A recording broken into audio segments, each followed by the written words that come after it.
Բարև,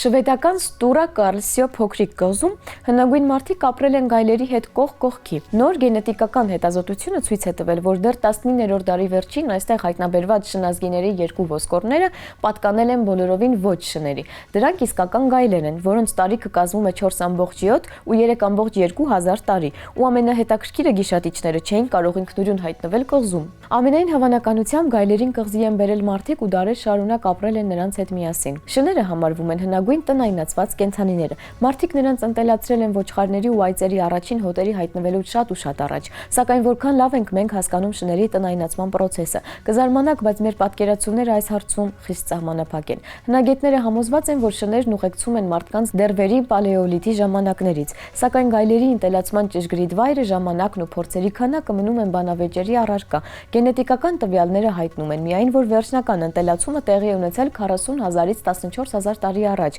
իսկ շների ամենահուսալի մնացորդները 17-ից 14,000 տարեկան են ու հայտնաբերված Եվրոպայի տարբեր մասերում։ Այժմ այդ բարդ պատկերին են ավելացել նոր տվյալներ։ Ֆրանսիս Քրիքի ինստիտուտի գիտնականների թիմը վերլուծել է Ստուրա Կարլսյո կղզու Ստուրա Ֆյորվար քարանձավում հայտնաբերված շնազգիների ԴՆԹ-ն։ Այս ոսկորների նկատմամբ հետաքրքրությունը վաղուց է առաջացել դեռ 19-րդ դարում, դրանք նկարագրվել են որպես հնագույն շների ոսկորներ, սակայն լիարժեք գենետիկական հետազոտությունը հնարավոր է դարձել միայն հիմա։ Հնեագենետիկները առանձնացրել են երկու նոր նմուշների ԴՆԹ-ն ու համեմատել դրանք երրորդ կենդանու ավելի վաղ հրապարակված գենոմի հետ։ Համարվում է, որ վերջինս մոտ 4000 տարեկան շուն է, սակայն արդյունքները լրիվ անսպասելի էին։ Երկու նոր գենոմները միանշանակ պատկանում են գորշ գայլերի։ Մեկը ապրել է մոտ 4.8-ից 4.5 հազար տարի առաջ, այսինքն նեոլիթում, մյուսը մոտ 3.3-ից 3.1 հազար տարի առաջ, ինչն արդեն բրոնզի դարն է։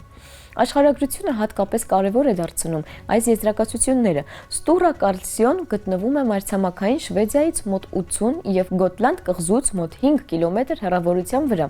Վերջին Սարցե դարաշրջանից հետո կղզին զուրկ էր խոշոր կաթնասուններից, ներառյալ գայլերը, աղվեսներն ու նապաստակները, այսինքն ինքնուրույն գիշատիչներն այստեղ հայտնվել չէին կարող, նրանց բերել են մարդիկ, իսկ թե ինչու, առայժմ հանելուկ է։ Ոսկրերի իզոտոպային վերլուծությունն օգնել է մասնակիորեն պատասխանել այդ հարցին։ Պարզվել է, որ երկու գայլն էլ սնվել են առավելապես ձկներով ու այլ ծովամթերքներով։ Ավելի վաղ գայլի սննդակարգը գրեթե ամբողջությամբ բաղկացած է եղել ցածր տրոֆիկական, այսինքն սննդային շղթայի ստորին հատվածում գտնվող ձկներով, ինչը բոլորովին տիպիկ չէ խոշոր վայրի գիշատչի համար։ Ավելի ուշ գայլի մոտ ծովային սնունդը համալրվել է ցամաքային սննդի հետ։ Մոտավորապես նույն կերպ են սնվել շները, որոնց մնացորդները հայտնաբերվել են նույն քարանձավում։ Կան այլ դետալներ նույնպես, որոնք ստիպում են մտորել երկու գայլն էլ սովորականից նկատելիորեն փոքր են, իսկ նրանց գենետիկական բազմազանությունը շատ ցածր է։ Սա խոսում է կամ փոքր մեկուսացված պոպուլյացիայի կամ բազմացման խիստ վերահսկողության մասին, ինչը կիրառվում է ժամանակակից ցեղական շների դեպքում։ Բրոնզի դարի գայլի մոտ հայտնաբերվել է բազուկոսկրի քրոնիկական հիվանդություն,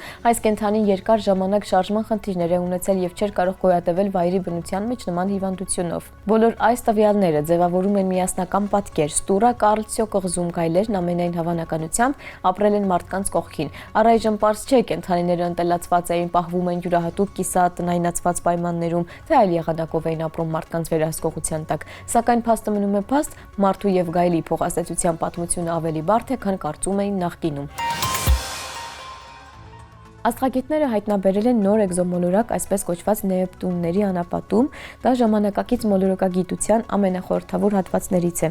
Օբյեկտը ստացել է TOI 333b անվանումը ու նախնական տվյալներով կարող է իրենից ներկայացնել ջրով հարուստ քարե մոլորակ կամ գազային թաղանթից գրեթե ամբողջությամբ զուրկ մարմին։ Մոլորակը հայտնաբերել է տեստ տիեզերական աստղադիտակը, իսկ վերերկրային աստղադիտակները հաստատել են հայտնագործությունը։ Նեպտունների անապատ տերմինը մատնանշում է էկզոմոլորակների զանգված շարավիղ դիագրամի այն հատվածը, որտեղ նկատվում է օբյեկտների անսպասելի դեֆիցիտ։ Խոսքը գնում է 2-ից 10 երկրի շարավղի չափի մոլորակների մասին, որոնց զանգվածը կազմում է Յուպիտերի զանգվածի 10-ից 30%-ը, իսկ ուղեծրային փուլը շատ կարճ է, ընդամենը մինչև 4 օր, չնայած նրան, որ հայտնաբերված էկզոմոլորակների թիվն ամեն օր աճում է, այս հատվածը մնում է գրեթե դատարկ։ Գիտնականները ենթադրում են, որ այդպիսի մոլորակները քիչ են, որովհետև դրանք աստղի կոշտ ճառագայթման ազդեցության հետևանքով արագ կորցնում են իրենց գազային թաղանթները կամ էլ ոչնչանում մակընթացային ուժերի պատճառով, սակայն միասնական տեսության կառուցման համար տվյալները դեռ բավարար չեն։ Չիլիի համալսարանի հետազոտողների թիմը ներկայացրել է էկզոմոլորակների այս հազվագյուտ տեսակի նոր,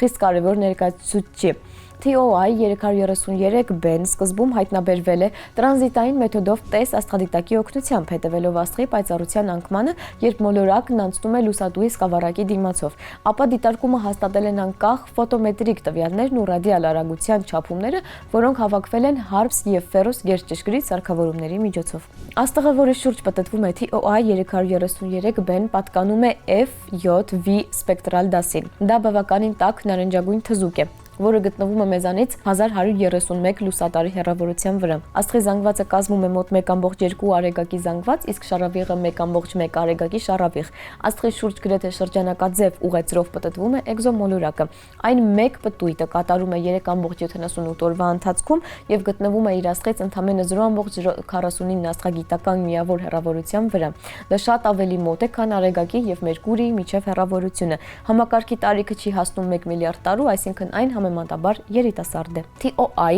333B մոլորակի չափերը տպավորիչ են։ Շարավիղը գերազանցում է Երկիրը 4,26 անգամ, զանգվածը 20 անգամ։ Ընդ որում միջին խտությունը կազմում է խորանարդ սանտիմետրը 1,42 գրամ, մակերևույթի ջերմաստիճանը մոտ 1445 կելվին է, ինչը այն դարձնում է սուպեր Նեպտուն դասի տակ մոլորակ։ Ներքին կառուցվածքի մոդելները մատնանշում են երկու տարբերակ, կամ դա երկաթով ու սիլիկատներով հարուստ, սակայն ջրածնի եւ հելիումի նվազագույն քանակությամբ ժայռ է մարմինը, կամ էլ ջրային ապարների զգալի մոտ 20% չափաբաժնով մոլորակ, որն ունի խիտ ու ծանր միջուկ, վերջինիս զանգվածը կարող է կազմել մոլորակի զանգվածի մինչև 1/3-ը։ TOI 333B-ն նկատելիորեն առանձնանում է Նեպտունների անապատի հազվագյուտ օբյեկտների թվում։ Այն տվյալ դասի իր հարևանների մեծ մասից խոշոր է ու ծանր, իսկ նրա աստղը նման մոլորակներ ունեցող ամենատաք լուսատուներից է։ Այս ամենը համակարգը դարձնում է չափազանց հեռանկարային ապագա դիտարկումների համար։ Գիտնականները պետք է պարզեն գլխավորը, պահպանել է արդյոք TOI 333B-ն գազային թաղանթի հետքեր,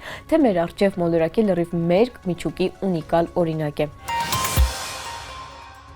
Այս շաբաթվա գիտական տերմինը հոլոգրաֆիկ սկզբունքն է։ Հոլոգրաֆիկ սկզբունքը գաղափար է համաձայն, որի տիեզերքում ամբողջ ինֆորմացիան կարող է գրված լինել նրա սահմանին, կարծես ինչ-որ մակերևույթի։ Պատկերացրեք եռաչափ աշխարհը, որը մենք տեսնում ենք մեր շուրջը, կարող է լինել երկչափ մակերևույթին գտնվող տվյալների ամբողջական արտացոլումը։ Գաղափարն առաջացել է, երբ ֆիզիկոսները փորձում էին հասկանալ ինչպես է աշխատում սև խոռոչը։ Պարզվել է, որ ինֆորմացիան այն ամենի մասին, ինչ նկնում է սև խոռոչը, պահպանվում է ոչ թե սև խոռոչի ներսում, այլ մակերևույթին իրադարձությունների հորիզոնին։ Այստեղից էլ ծնվել է խիզախ գաղափար, իսկ ինչ եթե այդպես է աշխատում ամբողջ տիեզերքը։ Հոլոգրաֆիկ սկզբունքը չի ասում, թե մեր տիեզերքը պատրանք է, այն ընդհանրապես ենթադրում է տիեզերքում ինֆորմացիայի պահպանման ամսովոր միջոց։ Ճիշտ այնպես, ինչպես երկչափ հոլոգրամը կարող է ստեղծել եռաչափ պատկեր, տիեզերքի սահմանին երկչափ տվյալները կարող են որոշել այն ամենը, ինչ տեղի է ունենում տիեզերքի ներսում։ Սա ժամանակակից տեսական ֆիզիկայի ամենագեղեցիկ եւ պրովոկացիոն հայացքներից մեկն է, որը մինչև հիմա լուրջ գիտական քննարկումների առանցքում է։ Իսկ այսօրվա համար այսքանը, կհանդիպենք։